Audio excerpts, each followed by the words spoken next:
Are you tired of updating the same drop-down list over multiple sheets? Watch this video and you will find out how you can use Smarter Dropdown List Manager. Get into FMCC, and follow these steps. Launch Smarter Dropdown List Manager.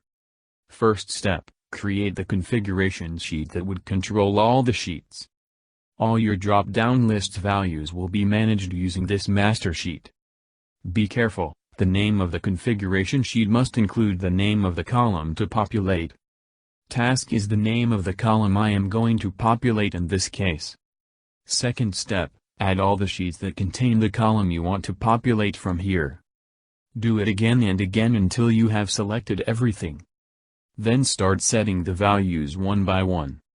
And manage which of your sheets get which values by selecting yes beside every value and save every time for every value.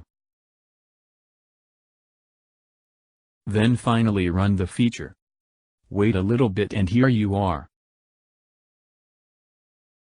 One sheet auto-magically updated all the sheets that you referred to.